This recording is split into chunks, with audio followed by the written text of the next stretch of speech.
Nous sommes rejoints en ligne par Catherine Blanc. Bonjour Catherine. Bonjour à tous les deux.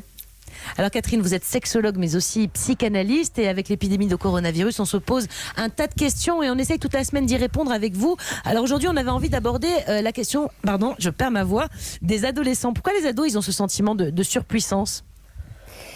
Tout simplement parce qu'ils sont dans un temps où justement ils sont en train d'émerger de la cellule familiale, du petit enfant dépendant, et qu'ils mesurent toutes leurs capacités au travers de la capacité musculaire, à travers la capacité aussi de leur désir qui les pousse vers l'extérieur et assez naturellement qui les pousse à aller affronter l'extérieur, le danger, un peu comme le jeune lion qui veut aller se battre contre le vieux lion qui mène la meute, comme avec une idée de toute puissance formidable, ce qui est l'instinct de survie et l'instinct de procréation. Jamie ? Et justement, le fait de vouloir aller face au danger, c'est une forme un peu d'inconscience, mais qui du coup est naturelle chez l'adolescent ? Elle est naturelle et elle est salvatrice. C'est aussi ce qui fait que nos enfants partent et osent affronter la vie demain, puisque il faut bien se dire que on n'est jamais complètement prêt. Donc il faut avoir l'idée d'une toute puissance pour aller affronter la vie professionnelle, pour aller affronter même des examens et dire qu'on va les réussir. Il faut cette inconscience-là pour pouvoir gagner du territoire petit à petit en dehors du champ parental. Sauf que là, évidemment, c'est nécessairement une contrainte qui leur est imposée et qu'ils doivent respecter.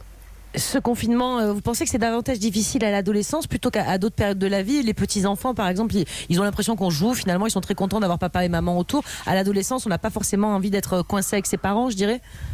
Oui, parce que c'est un moment où justement il y a justement cette fameuse pulsion sexuelle qui a besoin de trouver un support dans les faits ou même dans les projections fantasmatiques, donc dans la vie de tous les jours à l'extérieur. Or, être confiné avec ses parents, c'est toujours la crainte inconsciente, bien sûr, que ce désir sexuel pulsionnel se porte sur les personnages avec lesquels on est et donc avec les parents qui nous entourent. Et c'est une grande anxiété. Et puis il y a aussi l'idée pour les garçons d'être justement en rivalité potentiellement avec leur père. Donc il y a vraiment un combat de coq et idem pour les filles qui trouvent leur mère vraiment stupide parce que chacun a évidemment une idée de l'aboutissement d'une maturité qui se veut avoir besoin d'expérience. Or là, ça se fait dans un champ où il faut qu'ils se resoumettent comme des petits-enfants. Ouais, Jimmy ? Les adolescents, ils aiment bien dormir, ils ont besoin de dormir, ils font la grasse matinée. Est-ce qu'en cette période où il n'y a plus cours, est-ce qu'on doit maintenir des règles où finalement on est un peu plus souple et on les laisse un peu déborder, on évite de les réveiller au pied du lit à 8h du matin ? Alors d'abord il faut comprendre qu'ils dorment beaucoup parce qu'ils sont en train de grandir, donc ils fabriquent une hormone qui est à l'origine de leur difficulté à se réveiller, mais je crois néanmoins qu'il est important de les aider à être dans un cycle de jour pour plein de raisons. D'abord pour partager la vie de tous, la vie de la communauté, parce que s'ils se lèvent plus tard, ils se couchent plus tard, ils se mettent en décalage en termes... Garder un bon rythme biologique, une bonne horloge biologique bien calée, c'est important en ce moment. Bien sûr, et particulièrement en ce moment, puisque d'abord, les jours vont s'agrandir, on va passer à l'heure d'été, mais aussi on a besoin de fabriquer de la vitamine D. Pour ça, on a besoin d'être en contact avec la lumière, le soleil qui plus est. Donc, plus on se lève tard, plus on peine à se coucher, plus on se décale et plus on va avoir un syndrome déprimé, dépressif, ce qui va accentuer les tensions dans le cadre de la cellule familiale. Dernière toute petite question rapidement, Catherine, c'est aussi l'âge des premiers amours. Alors celui qui veut, ou celle adolescent qui veut absolument aller voir sa petite amie pour qui c'est terrible, comment on leur explique que ça va pas être possible tout de suite ? Qu'est-ce qu'on peut leur donner comme conseil pour survivre à ça ?